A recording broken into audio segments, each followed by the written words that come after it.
Imagine two people making the exact same salary over their entire careers. Fast forward 40 years, and one of them is comfortably retired, while the other is struggling to scrape by. For decades, the personal finance industry has sold us a very specific explanation for this gap. They claim the struggling retiree made one fatal mistake: a daily coffee habit. But the math behind the $1,000,000 coffee is broken. It is a psychological trap designed to keep us focused on pennies, distracting us from the structural forces actually draining our bank accounts. Back in the late 1990s, a concept called the latte factor took over the financial world. The core idea was that everyday consumers were failing to build wealth simply because they lacked the discipline to resist small, daily luxuries. Financial advisor David Bach built a massive empire around this exact term, turning it into seminars, calculators, and best-selling books that shamed the working class for their spending habits. The idea stuck.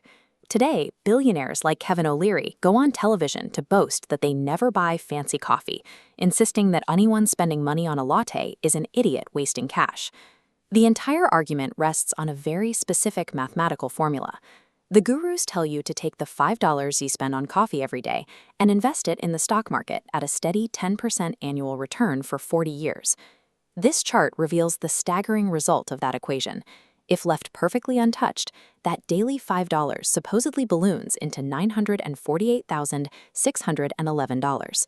Seeing that number induces a kind of fear-based frugality. People start viewing every minor purchase as a massive threat to their future survival, wiring their brains to experience intense anxiety over a single pastry. Yet millions of people are diligently skipping the coffee and denying themselves small joys, and they remain broke. The equation simply does not map to reality. The guru math relies on perfect conditions.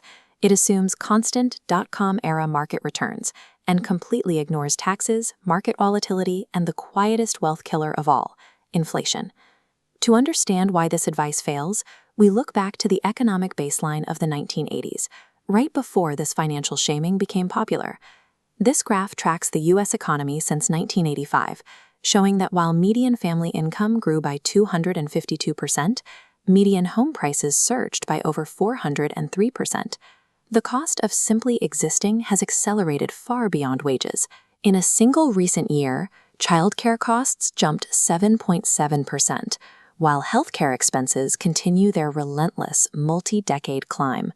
Structural asset inflation is the true wealth killer. When housing and healthcare devour the majority of your paycheck, skipping a $5 pastry is a mathematically insignificant drop in the bucket. So if the math on coffee fails, why do we obsess over it?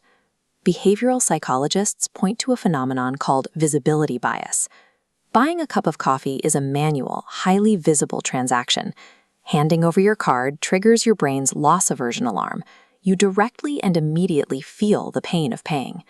We focus on these visible moments while completely ignoring invisible leaks, the automated subscriptions or socially diffused costs that quietly drain our accounts without setting off any mental alarms. The ultimate invisible leak happens at the restaurant table. Individuals order modestly but split the bill evenly, unwittingly subsidizing their friends' expensive drinks and entrees. This visualization shows the math in action. If you overpay by just $15 at a group dinner twice a week and invest that money instead, it compounds into an $822,000 loss over 40 years.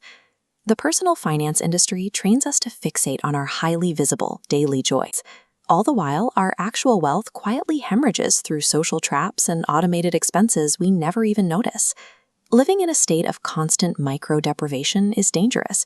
It leads straight to frugality fatigue, a psychological pressure cooker that eventually explodes into massive, impulsive revenge spending that can actually destroy a budget.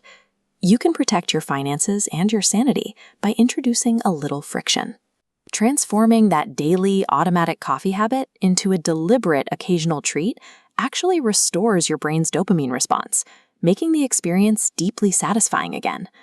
Building financial stability does not require ascetic misery. It requires managing the psychology of consumption so you can stay on track without burning out. It is time to stop agonizing over minor discretionary purchases. If you want to build wealth, redirect your energy toward optimizing the big three fixed costs: housing, transportation, and healthcare. Audit your bank statements for the silent, automated subscriptions and the unfair bill splits, rather than punishing yourself for buying a baked good on a Tuesday. Reject the $1,000,000 latte lie. Buy the coffee without guilt, and take aim at the hidden structural traps that are actually keeping you broke.